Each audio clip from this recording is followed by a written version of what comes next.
Good morning dear students. अब हम बात करते हैं क्वेश्चन नंबर 19। कल मैंने आपको 18 क्वेश्चन तक एक्सप्लेन किए थे और समझाए थे, और अब हम बात करते हैं क्वेश्चन 19, पेज नंबर 217। ठीक है, पेज नंबर 217 क्वेश्चन नंबर 19 निकालें। श्याम, गगन एंड राम ये तीन पार्टनर हैं। रेशो है 2:2:1। Their balance sheet is on 31 March 2017 R S under. ये इनका बैलेंस शीट दी गई है। बैलेंस शीट में आप देखिए लाइबिलिटीज़ में मैं देख रहा हूँ कैपिटल के ऊपर आपका ये रिज़र्व दिया हुआ है 14,500। अब ये जो रिज़र्व रहेगा इसको हमें क्या करना रहेगा, ओल्ड पार्टनर में ओल्ड रेशियो में डिस्ट्रीब्यूट करना रहेगा। एम्प्लॉय प्रोविडेंट फंड, ये जो अमाउंट है इसका हमें कुछ भी नहीं करना, ये हमारा एक्सटर्नल लाइबिलिटी होता है। इस तरफ हम देख रहे हैं ये नॉर्मली एसेट्स आर गिवन। नीचे अपन देखते हैं as Gagan got very good break at MNC. Gagan नाम का कोई पार्टनर है जो बीच वाला, ये इस कोई मल्टीनेशनल कंपनी में उसको ब्रेक मिला, मतलब एक ऑफर मिलता है। So he decided to retire on the that date, इसीलिए वो फर्म को छोड़ के रिटायरमेंट ले लेता है। ठीक है, मतलब फर्म छोड़ देता है।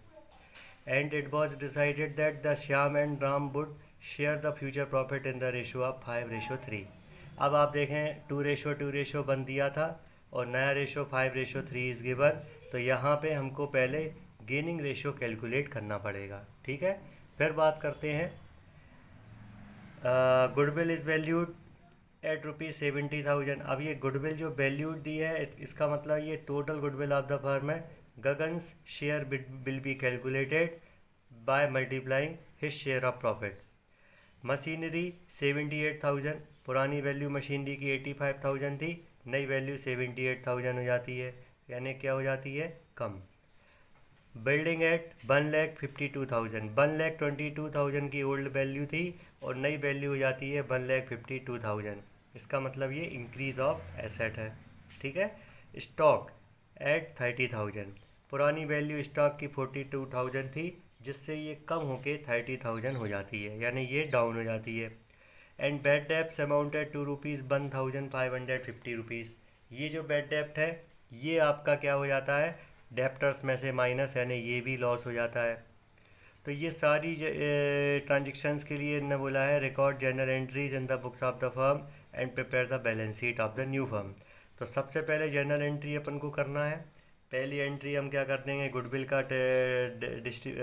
का एडजस्टमेंट करेंगे, जिसमें क्या हो जाएगा, gaining debit to retiring partner. Second entry हम ये डिस्ट्रीब्यूशन ऑफ रिजर्व करेंगे, reserve debit to old partners capital account. फिर हम बात करते हैं ये रिवैल्यूएशन की एंट्रीज़। तो यहाँ पे एसेट्स इंक्रीज़ हो रही हैं उसकी एक एंट्री बनाएंगे और एसेट डिक्रीज़ की एक एंट्री। फिर हम बात करेंगे प्रॉफिट और लॉस ऑन रिवैल्यूएशन की। इतनी एंट्रीज़ करने के बाद अब हम बात करेंगे एक एंट्री का हमें स्पेस इसमें खाली छोड़ना है, और ये कौन सी एंट्री है, जिसमें हम गगन्स कैपिटल अकाउंट का जो बैलेंस आएगा, चूँकि उसके बारे में कोई इन्फॉर्मेशन नहीं थी, तो उस अमाउंट को हम उसके कैपिटल अकाउंट से लोन अकाउंट में ट्रांसफ़र करेंगे। ठीक है। देन इसके बाद हमें यहाँ पे पार्टनर्स कैपिटल अकाउंट भी बनाना पड़ेगा, क्योंकि यहाँ पे कैपिटल अकाउंट जब तक हमारे पास नहीं रहेगा हम उसको बैलेंस शीट में न्यू बैलेंस को नहीं लिख पाएंगे। तो पार्टनर्स कैपिटल अकाउंट आपको कैसे बनाना है, तीनों का पहले बाय बैलेंस ब्रॉट डाउन करके लिख देंगे, फिर ये बाय रिजर्व लिख देंगे। अब मान के चलिए प्रॉफिट ऑन रिवैल्यूएशन ये आ जाएगा आपका, जो इसमें आंसर में दिया है। ठीक है। अब ये प्रॉफिट ऑन रिवैल्यूएशन भी बाय प्रॉफिट ऑन रिवैल्यूएशन के नाम से क्रेडिट में लिख देंगे। फिर इसके बाद अब यहाँ पे क्या होता है, गुडविल की बात आ रही है, तो गगन हो रहा है रिटायरिंग पार्टनर, तो गगन के क्रेडिट में जो जो पार्टनर सेक्रीफाइस करते हैं, ठीक है, तो सेक्रीफाइसिंग पार्टनरों को क्रेडिट में लिख देंगे गगन के, और सेक्रीफाइसिंग पार्टनर के डेबिट में टू गगन्स कैपिटल अकाउंट करके लिखेंगे। इस तरीके से इसका एडजस्टमेंट करना है। मैं आपको इसका स्पेसिमेन दिखा रहा हूँ, ये आप सॉल्यूशन देख रहे हैं। सबसे पहले तीनों पार्टनरों के कैपिटल का बाय बैलेंस ब्रॉट डाउन पुरानी बैलेंस शीट में से हमने किया। ठीक है। अब इसके बाद जो रिज़र्व आपका जो दिया था कितना 14,500, ओल्ड रेशियो में हमने डिस्ट्रीब्यूट कर दिया बाय रिज़र्व के नाम से। अब हमने ये मान लिया है कि ये रिवैल्यूएशन का प्रॉफिट आप निकाल लेंगे, तो ये 50 को हमने बाय प्रॉफिट ऑन रिवॉल्यूशन के नाम से तीनों पार्टनर्स में क्रेडिट भी कर दिया है। अब बात आ रही है गुडविल की। Total goodwill of the firm कितनी है? 70,000। तो सबसे पहले तो हमें 70,000 की जो गुडविल है इसमें उसका 2/5 शेयर निकालना है, जो कि कितना हो रहा है? 28,000। अब ये 28,000 को हमको सेक्रीफाइसिंग गेनिंग रेशियो में डिस्ट्रीब्यूट करना है। तो हमने गेनिंग रेशियो निकाला तो यहाँ पे 9:7 आता है। तो ये 28,000 को 9/16 और 7/16 में बांट के गगन के क्रेडिट में by Shyam capital by Ram's capital के नाम से लिखेंगे, और यही एंट्री राम और श्याम के डेबिट में टू गगन्स कैपिटल अकाउंट के नाम से आएगा। ठीक है, गगन्स कैपिटल, क्योंकि राम और श्याम को ये क्या होना है, ये अमाउंट जो है देना पड़ रहा है। तो ये राम और श्याम के लिए ये अमाउंट एक्सपेंस के रूप में डेबिट हो रहे हैं, और गगन को ये दोनों से मिल रहा है। तो गगन के क्रेडिट में बाय श्याम कैपिटल और बाय राम्स कैपिटल के नाम से आएगा। क्लियर हो गया सभी को?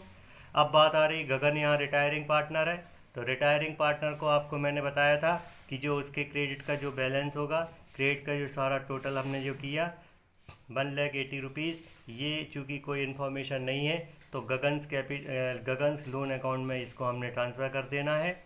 इसके बाद श्याम और राम का जो बैलेंस है वो बैलेंस कैरी डाउन करना है।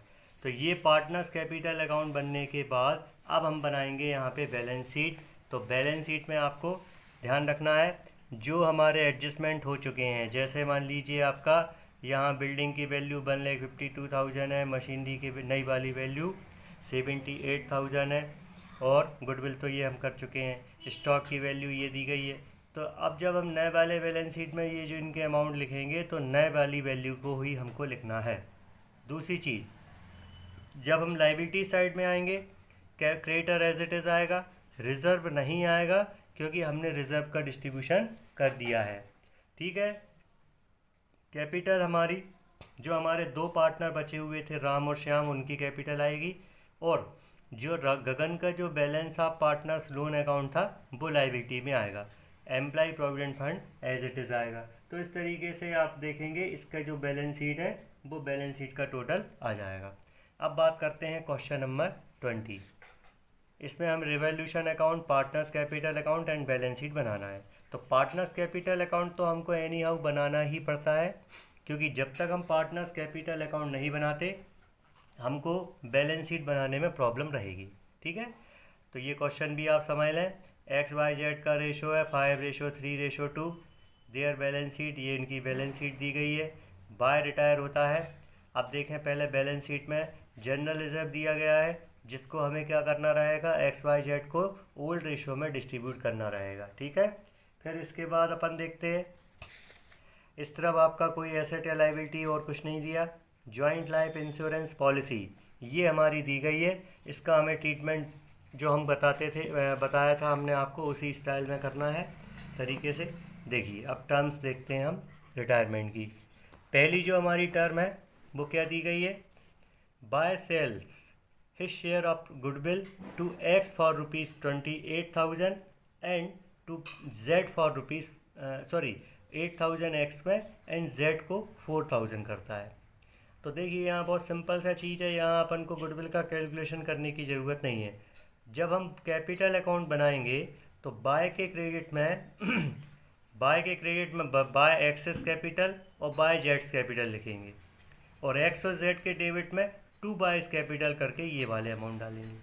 ठीक है, जो अभी अपन ने इस क्वेश्चन में किया था same. Stock will be appreciated by 20% and building by 5,000। तो ये दोनों वैल्यू आपकी रिवॉल्यूशन के क्रेडिट में आएंगी। अब देखिए, joint life insurance policy was surrender to the insurance company for ₹7,000 and the investment were sold for ₹22,000। अब यहाँ पे देखेंगे जॉइंट लाइफ पॉलिसी जो पीछे हमारे बैलेंस शीट में कितने रुपए की थी, 15,000। इंश्योरेंस कंपनी से इसको सरेंडर के रूप में, मतलब इसको अपन जब सबमिट कर देते हैं, चूँकि पार्टनर जा रहा है, तो 7,000 रुपीज़ ओनली रिकवर्ड हो रहा है। तो ये 7,000 रुपीज़ को हम पुराने तीनों पार्टनरों में पुराने रेशो में बांट देंगे। अब अन्य बोला है कि इन्वेस्टमेंट वर सोल्ड फॉर ₹22,000। तो इन्वेस्टमेंट की जो वैल्यू है वो कितनी वैल्यू है आप देख सकते हैं यहाँ पे 10,000 का। तो 10,000 की वैल्यू को हमने 22,000 में बेच दिया। तो सबसे पहले तो हमको यहाँ पे प्रॉफिट कितना हो गया इससे 12,000। ये 12,000 का जो हमारा प्रॉफिट है इसको हम पहले रीवैल्यूएशन अकाउंट के क्रेडिट साइड में लिखेंगे बाय इन्वेस्टमेंट के नाम से, ठीक है। तो ये जो अमाउंट रहेगा वो कितना रहेगा 12,000। और फिर इसके बाद जब इसका सेल आउट करेंगे तो सेल आउट करने से पैसा आपका आ जाएगा बिजनेस में। तो अब जब न्यू बैलेंस शीट में हम बनाएंगे तो इन्वेस्टमेंट की जगह उसको छोड़ देंगे और उसकी जगह हमको कैश में ये अमाउंट को ले लेना है प्लस करके। तो इस तरीके से इसका हमको बैलेंस शीट भी बनाना है, ठीक है। अच्छा, by is paid off in cash, इसमें ये बोला जा रहा है कि जो रिटायरिंग पार्टनर बाय है उसका पूरा अमाउंट हमको कैश में पेड कर देना है। तो हम जब पार्टनर्स कैपिटल अकाउंट बना रहे हैं तो उसके क्रेडिट में बाय की जब सारा अमाउंट लिखा चुका रहेगा तब उसके डेबिट में हम टू कैश अकाउंट करके फुल अमाउंट से उसे सेटल कर देंगे, ठीक है। अब इस क्वेश्चन में एक और इम्पॉर्टेंट बात यह है कि हमको कैश अकाउंट भी बनाना पड़ेगा। क्यों बनाना पड़ेगा? क्योंकि हम जब इन्वेस्टमेंट बेचेंगे, जैसे हमारे पास अभी कैश अवेलेबल था 10,000 रुपीज़, पिछले पेज पे आप देखिएगा बैलेंस शीट में ये 10,000 दिख रहा है, ठीक है। अब इसके बाद हमने 22,000 में हमने क्या बेच दिया था एसेट, तो इस तरीके से हमारे पास 32,000 हो गया। अब रिटायरिंग पार्टनर को हमको जो पेमेंट करना था, मान के चलिए कुछ पैसा कम पड़ जाता है, तो उसके बारे में हमको यहाँ पे चूँकि कोई इन्फॉर्मेशन दी नहीं है तो अपन देखेंगे कि पूरा जो उसकी जो वैल्यू है वो पूरी वैल्यू को अपन को लिख देना है। तो इस तरीके से हम कैश अकाउंट बनाएंगे, ठीक है। और जो उसका बैलेंस होगा वो हमारा न्यू बैलेंस शीट में लिखा जाएगा, ठीक है। कैश अकाउंट में एक और चीज़ आप ध्यान रखेंगे, जो 7,000 रुपीज़ हमको इंश्योरेंस कंपनी से मिल रहा था ये भी हमारा डेबिट साइड में आएगा क्योंकि हमको पैसा कैश रिसीव्ड हो रहा है, ठीक है। इस तरीके से ये क्वेश्चन में आपको भी करना है। अब एक और क्वेश्चन मैं आपको दे रहा हूँ, इसमें देखिए 3 पार्टनर हैं, पंकज, नरेश एंड सौरभ। तीनों पार्टनरों का रेशो दिया है। नरेश रिटायर होता है, मतलब middle of the person, middle वाला पर्सन होना, ठीक है। ड्यू टू हिज इलनेस, अपनी बीमारी के कारण वो फर्म को छोड़ के जाता है। अब आप यहाँ पे देखेंगे, यहाँ पे हमारे को ऐसा कोई भी, जैसे जनरल रिजर्व के अलावा और यहाँ कोई भी लाइबिलिटी नहीं है जो डिस्ट्रीब्यूट करना हो। तो जनरल रिजर्व को हम क्या करते थे, ओल्ड रेशो में डिस्ट्रीब्यूट कर देंगे पहले तो तीनों पार्टनरों में। फिर इसके बाद हम बात करेंगे कहाँ पे, एसेट साइड में। देखिए आप कुछ भी नहीं दिया। अब हम एडिशनल इन्फॉर्मेशन पे आएंगे। Premises have appreciated by 20%, revaluation के क्रेडिट साइड में आएगा। स्टॉक डेप्रिशिएटेड बाय 10%, रिवैल्यूएशन के डेबिट में आएगा। Provision for doubtful debt was made 5%, ये प्रोविजन आपका रिवैल्यूएशन के डेबिट में पहले हम चेक करेंगे कि कितना है, ठीक है। अभी हमारा प्रोविजन है 400, 6,000 का 5% कितना हो जाता है 300। तो ये 100 रुपये की वैल्यू आपकी कम हो रही है, तो ये अमाउंट हमारे लिए क्या है, profit. Further provision for legal damages to be made for ₹1,200। अभी देखिए हमारा जो प्रोविज़न फॉर लीगल डैमेज है वो 6,000 का है। इन्होंने बोला है कि फर्दर प्रोविज़न जो रहेगा ये हमारा टू बी मेड फॉर 1,200, यानी यहाँ 1,200 से अपन को प्रोविज़न फॉर लीगल डैमेजेस के रूप में करना है। तो यहाँ पे हम देखेंगे कि ये प्रोविज़न फॉर लीगल डैमेज की वैल्यू क्या हो रही है आपकी, इतने रुपए से फर्दर यानी बाद में और बढ़ानी है, तो इतना रुपए अपना डेबिट साइड में और आएगा, ठीक है। फिर इसके बाद furniture to be brought up to ₹45,000, अभी कितने का है 41 से, तो 4,000 का फर्नीचर में प्रॉफिट। इस तरीके से यहाँ पे रिवैल्यूशन। देन इसके बाद आपका गुडविल ऑफ द फर्म दी गई है, तो इसमें हम किसका, नरेश का शेयर निकाल के उसका ट्रीटमेंट करेंगे। न्यू प्रॉफिट शेयरिंग रेशो भी दिया है और 26,000 का जो अमाउंट है इसमें ये बोला है कि नरेश को हमने 26,000 तो उसके लोन में डाल दिया और बैलेंस अमाउंट को हमने पेड कर दिया। अच्छा, इसके बाद अगर भाई हमारे पास कुछ कैश नहीं भी बचता है तो फिर उसके लिए हमको क्या करना है, बैंक से लोन ले लेना है। तो इस तरीके से आप इस क्वेश्चन में रिवैल्यूएशन अकाउंट बनाएंगे और फिर पार्टनर्स कैपिटल अकाउंट बनाएंगे और फिर इसके बाद आपको इनने क्या बोला है, बैलेंस शीट। तो ये तीनों चीज़ें अपन को यहाँ पे बनाना है। तो आज ये क्वेश्चन नंबर 21 तक आपको होमवर्क है, आज शाम को आप इनको चेक कराएंगे। Thank you.